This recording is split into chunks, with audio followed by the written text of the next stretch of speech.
Hello tout le monde, je suis ravi de vous retrouver aujourd'hui pour qu'on parle un petit peu du chrono des championnats du monde de Zurich qui aura lieu demain après-midi en Suisse. Un chrono relativement long, 46 km, c'est pas plus d'une cinquantaine de kilomètres. Ce n'est pas non plus plat comme ça l'a pu l'être ces dernières années. Ça va être un parcours pas très technique, plutôt roulant avec quelques côtes bien pentues. Donc c'est quelque chose que je trouve très intéressant. Ce parcours de 46 km sera séparé en 4 secteurs, 3 chronos intermédiaires. Le premier secteur, plutôt plat, de grandes lignes droites, bien larges, ça va pouvoir envoyer du lourd. Là, les rouleurs vont être extrêmement à leur avantage.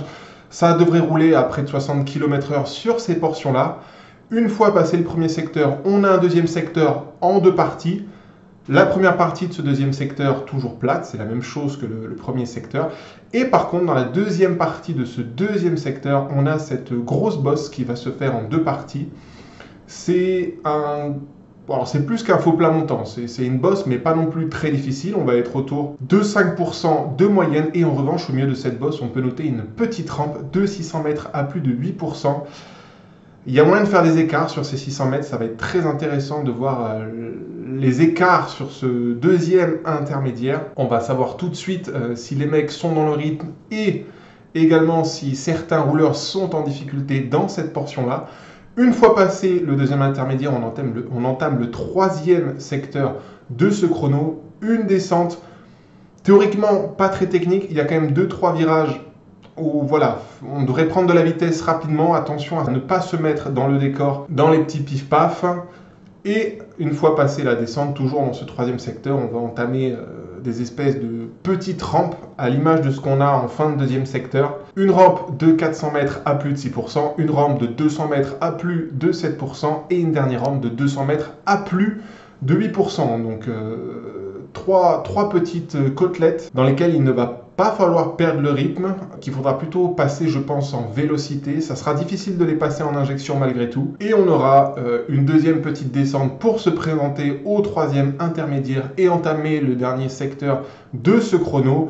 Et là, on retrouve ce qu'on a vu dans le premier secteur, à savoir à nouveau de longues lignes droites. On devrait encore rouler à plus de 55-60 km/h pour les meilleurs. Je pense notamment à Remco Evenepoel et Joshua Tarling. Attention, cependant, on sera bord de l'eau sur ce dernier secteur, donc potentiellement bien exposé au vent. Le vent qui pourra avoir un impact demain sur les secteurs 1 et 4 s'il souffle de travers ou de face, évidemment. Dans l'ensemble, c'est un parcours qui va avantager les très gros rouleurs et j'ajouterai à cela que ça va avantager les meilleurs punchers des très gros rouleurs. Donc, venons-en du coup aux favoris de ce chrono. Il y a 68 coureurs au départ de cette épreuve chronométrée et prélevé 16-17 noms à peu près. Il faut savoir que dans la hiérarchie du cyclisme, il y a 4 superstars dans l'épreuve du chrono, à savoir Remco Evenepoel et Joshua Tarling qui seront présents.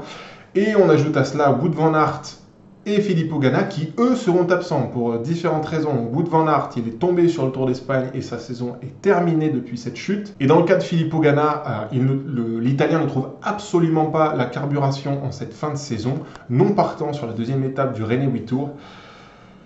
Ça se passe pas bien pour Ganna et en comparaison, il y a 2 très gros rouleurs en Italie qui marchent très fort en ce moment, à savoir Edoardo Affini et Mattia Cattaneo, ce qui explique certainement la non-sélection de Filippo Ganna. Petite surprise malgré tout, mais bon, il y a de la densité en Italie, donc je n'exclus absolument pas un très bon résultat italien demain, on y vient juste après. Donc, les 2 superstars de la discipline présente sont Remco Evenepoel et Joshua Tarling.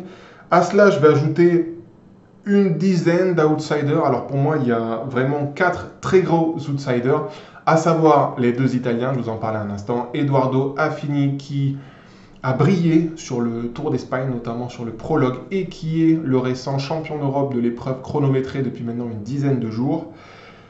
Et avec Edoardo Affini, il y a Mattia Cattaneo qui a fait 3 sur le chrono de fermeture du Tour d'Espagne à Madrid et qui a fait 3 au championnat d'Europe du chrono derrière son compatriote Affini et derrière Stefan Kung.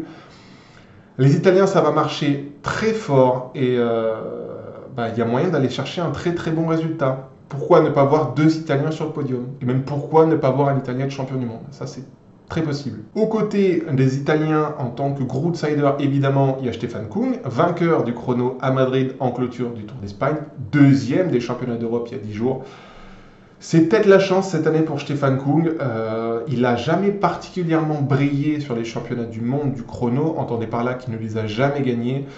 C'est un double champion d'Europe de la discipline, il marche très fort en ce moment. J'ai un peu le sentiment que c'est l'année ou jamais pour Stefan Kung, donc oui, Stefan Kung vainqueur, c'est fort probable. Même si les petites côtes punchy qui aura mieux de parcours ne lui conviendra pas forcément.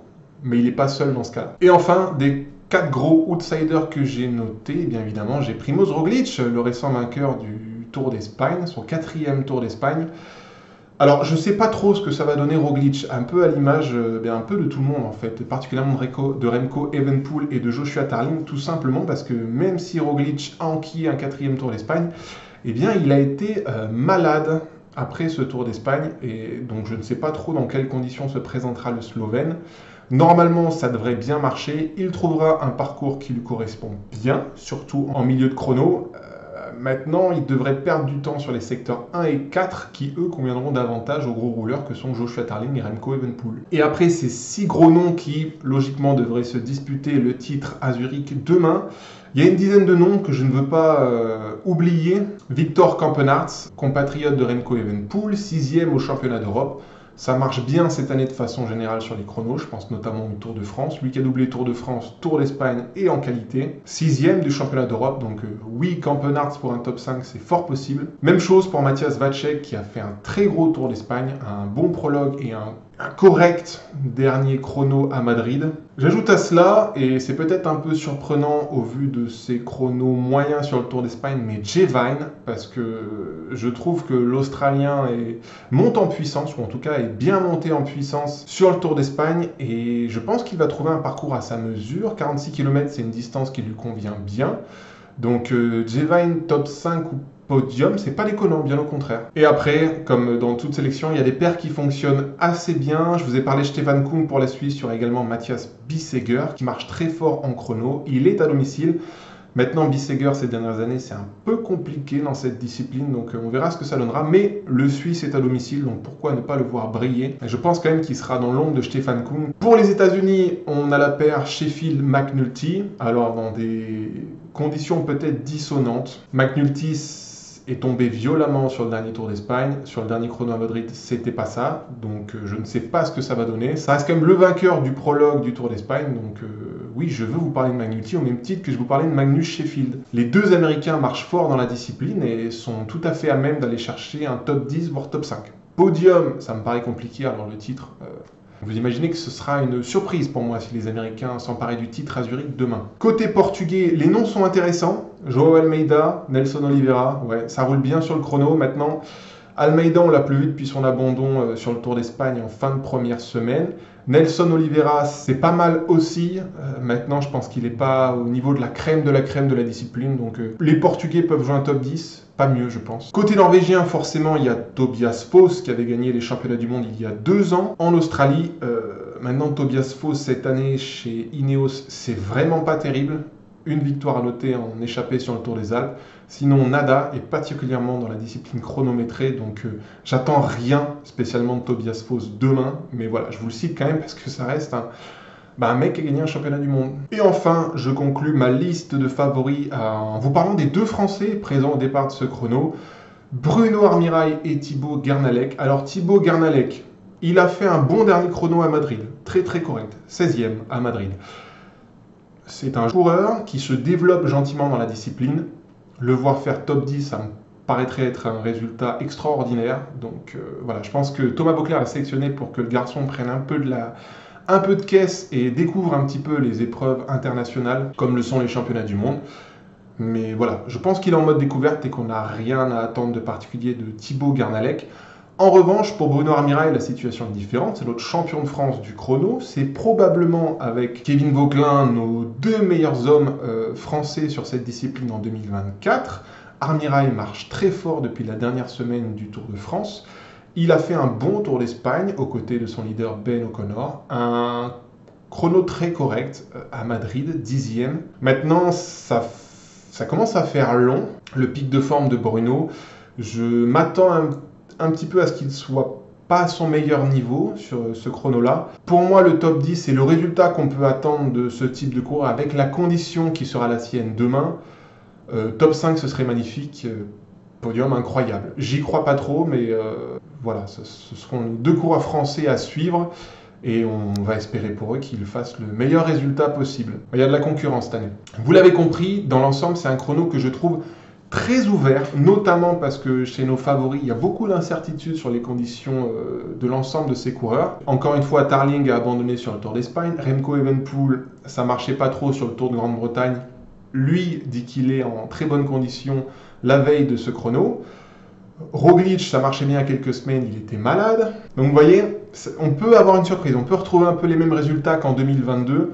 Pourquoi ne pas avoir une grosse surprise? Si surprise doit y avoir, je pense évidemment à Stefan Kung ou à un des deux Italiens, à savoir Edoardo Affini ou Mattia Cattaneo. En gros, pour vous la faire simple, si je sépare tous ces coureurs en 3 tiers, je pense qu'on a 2 gros favoris, Joshua Tarling et Remco Evenepoel, qu'on a un deuxième tiers avec des mecs qui peuvent aller chercher le titre et ce ne serait pas vraiment une surprise. Ils sont 4, Stefan Kung, Primož Roglic, Mattia Cattaneo et Edoardo Affini. Et on a pour moi le tiers 3 des outsiders qui ont le plus de chances de faire la nique aux autres, à savoir Victor Campenaerts, Matthias Vacek et Jay Vine.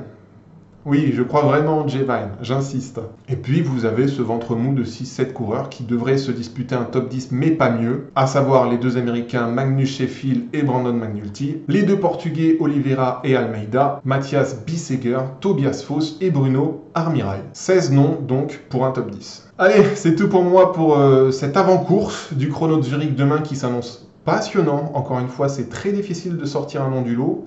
Il y a un favori, Remco Evenepoel, et il y a mon favori de cœur, Stefan Kung. Ce serait pour moi magique de le voir s'imposer à domicile après toutes ces déconvenues ces dernières années dans les épreuves chronométrées des championnats du monde. S'il faut jouer une relative grosse cote, je vous dirais Edoardo Affini. Il était incroyable au championnat d'Europe, que ce soit sur le chrono ou sur la course en ligne.